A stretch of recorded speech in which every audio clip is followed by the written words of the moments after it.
আমার ভাইয়ের একটা কথা আপনাদেরকে জানাই দিতে চাই, আমাদের বাজার করে খাওয়া লাগে না, আমাদের বালির টাকা চাই না, মদের টাকা চাই না, আমাদের মনের একটাই চিন্তা, আল্লাহ কোরআনের রাজ কায়েম হবে। ঠিক কিনা চলে বলে ভাইরা?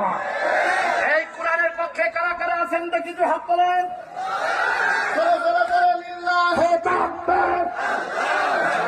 আল কোরআনের আওয়াজ হোক, আল্লাহু আকবার বলেন, আল্লাহু আকবার। শুধু হুজুর না, হুজুরের আগে নাম আছে এমপি মহোদয়। কথা বলে কুষ্টিয়ার মানুষ এখন নেতা চিনে গেছে। কথা বলে না কেন? তাদের যতই ষড়যন্ত্র করো, বাংলার এই মসজিদে, কুষ্টিয়ার এই জমিনে কোন গাঁজা খদ্দেরকে আমরা দেখতে চাই না, কোন বাড়ি খদ্দেরকে আমরা দেখতে চাই না, যারা মসজিদের টাকা মেরে খায় তাদেরকে আর দেখতে চাই না। ঠিক করে বলে পারবেন, ইনশাল্লাহ পারবো।